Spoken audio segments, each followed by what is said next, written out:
In this video, we'll have a quick look at transcription. As I mentioned in the previous video, please view the videos that have been posted on the course website. The crash course videos are very good, and then there's a couple of other animations, which I think give you a pretty good overview as to the process, but we'll walk through the basics. So we're talking about transcription, and really that's the copying of genetic instructions from DNA to RNA. So let's just point that out again. This is talking about taking the DNA template of a gene and then producing messenger RNA. And we're not going to go into great detail of all the biochemistry behind it and all the molecular biology, but certain DNA bases sequences function as a start signal. And we're going to see that there's enzymes involved in both transcription and translation, and we'll start to mention them as we go, and also the replication of DNA. So the first one to mention would be RNA polymerase. Now once again, remember, enzyme names are cheat sheets. We know A's at the end tells us it's an enzyme, and the first bit usually tells us what it works on. So this is RNA polymerase, and of course to polymerize something is to build it up from smaller units. And its job is to bind to DNA, and it opens the helix. And then it reads the bases from one strand of DNA to build a complementary strand of RNA. So wherever it finds, say, a C on DNA, it's going to add a G when it starts to create the string of the messenger RNA. Where it finds a G on DNA, it's going to add a C to the RNA. So, it's just complementary. Now, where it finds a T on the DNA, it's going to add an A to the messenger RNA.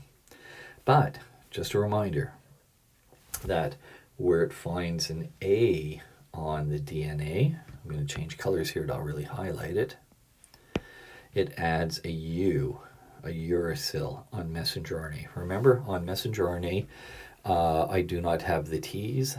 It's substituted for U or uracil. And really what happens is that, as I said, the polymerase comes and polymerase opens it up. So I have a separation. Here we still have the A's, C's, T's, G's still bound together.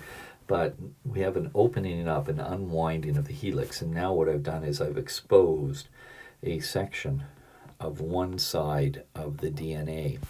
And then the polymerase comes along, and you can see it's making a complementary copy. Right? So if there's a C here, a G gets put there. If there's an A, then it'll add a U, a T, an A, a C, a G, etc., etc. And it'll keep going until it basically hits some type of stop signal where it'll stop copying at that point. And once again, the enzyme that has a role in this is RNA polymerase. We'll come back and talk briefly about this thing where you see this is where 3' and 5'. 3' and 5'. Once again, the videos done by Crash Course spends a little bit more time talking about 3', 5' is, and make sure you go back and get a handle on it, because the concept of 3' end and 5' end is going to become important when we start looking at replication of DNA. But the one thing I will point out right now, you notice on one half of the DNA, one strand of the DNA, you notice at one end it's a 3' and we have a 5' here, but the strand across the way on DNA, it's opposite with a 3' end and a 5'. This is going to be important because there's an enzyme that only knows how to read in one direction, but we'll come back to that when we talk about DNA replication. So here in RNA replication, we've already mentioned that the RNA polymerase will unzip it, unwind it, unzip it, and then when the bases are exposed, it will just make the complementary strand. Now, once that's done, the RNA polymerase will rewind the DNA helix behind it. So as it moves along, it's kind of like a snowplow. It's kind of opening up the double helix, and in behind the DNA, the helix will reattach both sides. Now, to be truthful, if I had a long section of DNA, If all I had was just one polymerase walking its way along, that would take forever, especially if I need a number of messenger RNA copies. It would have to come back and redo it and come back. So often what happens is you can often have a series of the polymerase molecules, RNA polymerase, basically working their way along at the same time. So gene translation are really, I should say, are transcribed by several polymerase molecules. And they'll keep going until they hit a terminator, which is basically a stop sequence. Now, just because I've made messenger RNA, I'm not ready yet to make a protein, because remember that one gene can actually code for a number of proteins. So it's very important that the messenger RNA actually gets processed. So we call it pre-messenger RNA. And you may think of it as immature messenger RNA. Now, what happens now is we have to process it, because we could have a long strand, and let me draw. Let's assume this is the messenger RNA right up here. There's probably areas, or in most cases it's the case, that maybe this bit and that bit and this bit actually contain the instructions how to make a protein. So that means that there's areas that I do not need. I can get rid of those from the messenger RNA, and I can come along and cut them out. Now, here's the handy thing, that with the same piece of pre-messenger RNA, I can make a second protein, because maybe I will keep this bit, and maybe I'll keep that bit. So maybe I'll just keep those bits and get rid of all of this. And even better than that, I could get even more variation. That I could maybe keep this bit, and that bit, and that bit, and then I could actually shuffle them around.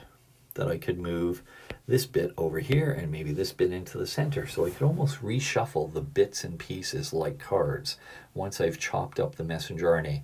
Some of it I'll throw away, I won't keep. The stuff I keep, I can reshuffle it, just like shuffling a deck of cards. And I can end up with lots of different types of proteins from one piece of pre-messenger RNA. So enzymes within the nucleus can cut out something called introns. Introns, so I could come along and I could enzymatically come along and go, hey, I don't really need this section. And then what I can do is basically come along and basically take it out. And the bit that I took out is what I'll actually refer to as an intron.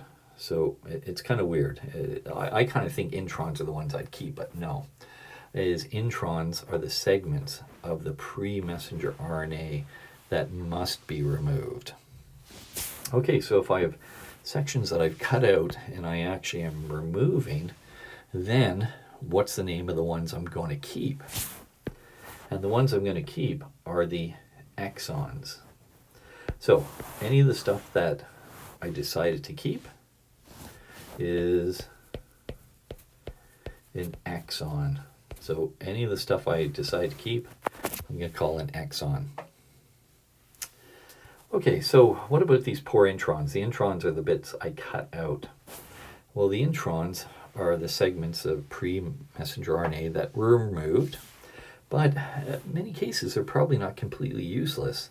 In that they most likely are used to control the gene expression, so they may not become part of the coding for the protein, but on the other hand, they have a role in how we're going to actually make this process work, and that's beyond the scope of this course to go into any of those details.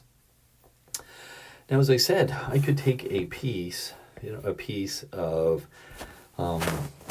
pre-messenger RNA, I could come along and I could start putting cuts in it, because remember, I want to keep stuff and I want to get rid of stuff.